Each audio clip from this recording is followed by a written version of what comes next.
Welcome to the spiritguides.co.uk network radio. This week's show is a journey into consciousness, working through the wonderful trance mediumship of Mick and Sylvie Avery, with wisdom brought through by spirit guide Gregory. To find out more about their work, you can visit www.spirit-teaching.com. Okay, I would like to dedicate these sessions to questions and answers related to metaphysical subjects and how they fit into the current world events, also having a clear understanding of the awakening that the world is seemingly going through at this time, and the true nature of our reality and our place within it, plus all methods by which consciousness or the One expresses itself through either physical matter or energy. I wish the sessions to be as open as possible and for no limits to be placed on the information asked or received. I feel that humanity has boxed itself in for too long. We had sadly cut ourselves off from the bigger picture. However, that looks all set to change. Creation is so much more than people realise that, in my opinion, even our science fiction writers don't even come close to expressing. I believe the possibilities are simply endless and magical beyond description. I hope these sessions will help open people's minds and allow them to make a quantum leap spiritually. What seemed crazy a century ago is now taken for granted. So I ask our listeners to keep an open mind. Thank you very much. Gregory, are you with us? Well, hello, my dear friend. With love and light, blessings be upon your journey, dear friend. Blessings to you, Gregory. It's wonderful to have you on board. Thank you ever so much for being a part of these shows. I really do hope that we can help bring some great information and knowledge forward.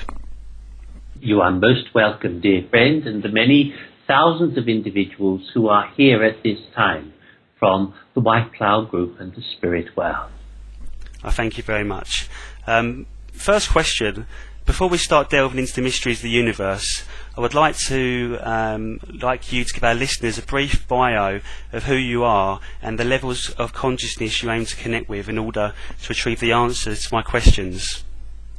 Well, my dear friends, I am Gregory Hay.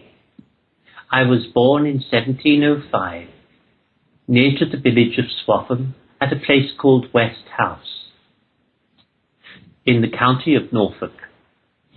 I was the son of a poor peasant farmer, and I lived until 1723, when I was run over by a coach and 4 horses. I had a simple, meagre life, although you would not feel that now. I, in fact, spoke in a very strange dialect at the time of my physical life, and much of my condition was really in a sense of, I suppose you could say, making survival count. My mother passed when I was just 3.5 years of age, and the whole situation for my father, John Hay, was a perilous one.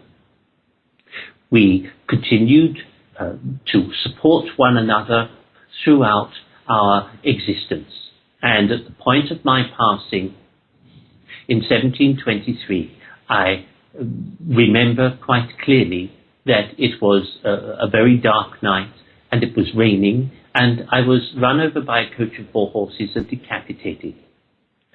Since my passing in 1723, I have had a great deal to do with the spirit world, naturally because I live there, but actually it's a point of fact because I was asked to be a spokesperson for this particular group.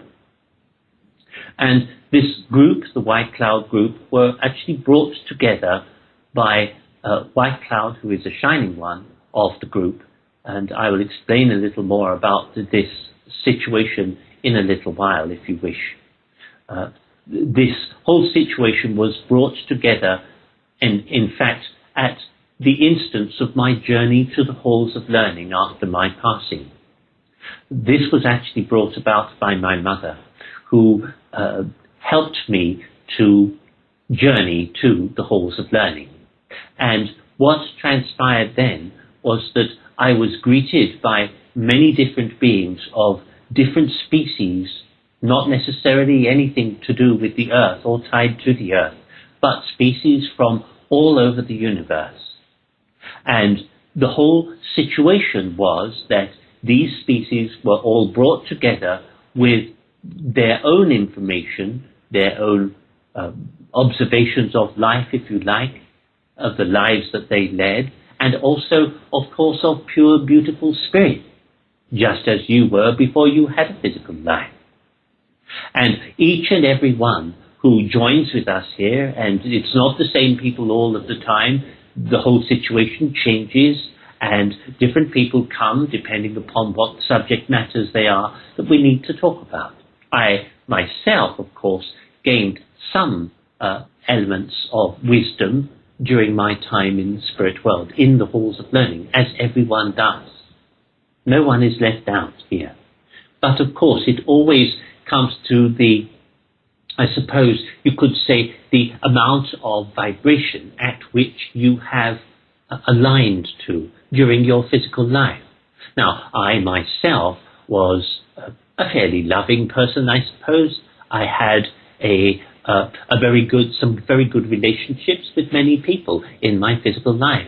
So that meant that the energy of love that I had generated and my cause, if you like, of how I conducted myself in my physical life meant that I actually had access to a great many areas within the halls of learning, as any of you will also have similar accesses depending upon the vibration index at which you adhere to during your physical life. The love that you create within your being is so important, centrally important for this makeup, the matrix, if you like, of the whole entirety of your conscious physical efforts, as also your spiritual efforts too.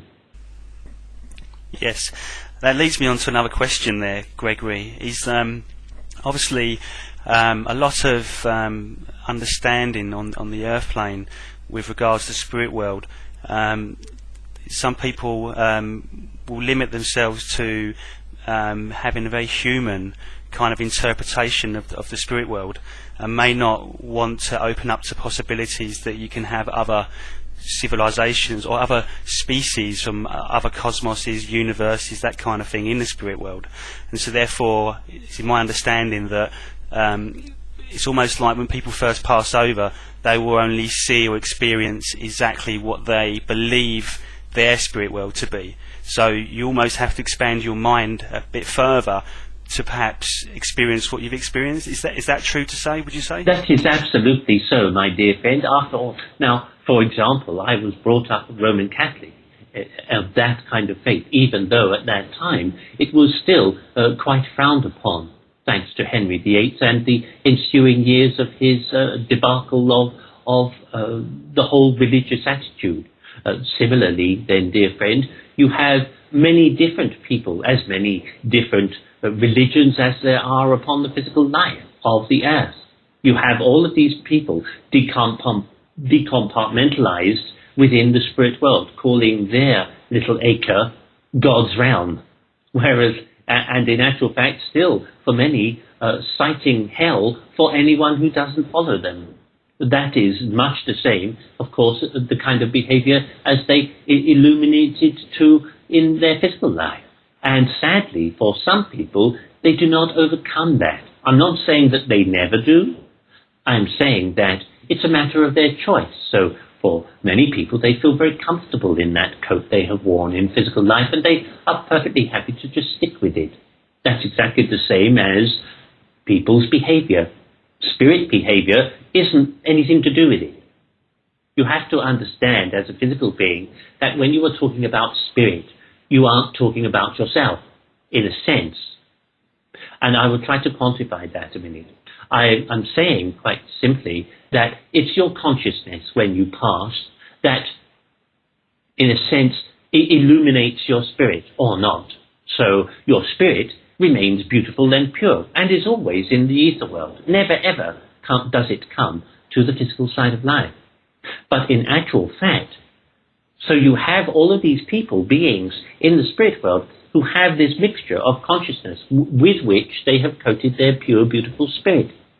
And if that level of consciousness is abducted, is particularly low, or if it is fractionated because of that person's thoughts, their conscious mind is what has traveled with them to the spirit world and is coating their spirit. So their pure, beautiful spirit is still saddled with this conscious effort of that the person has already learnt during their physical life.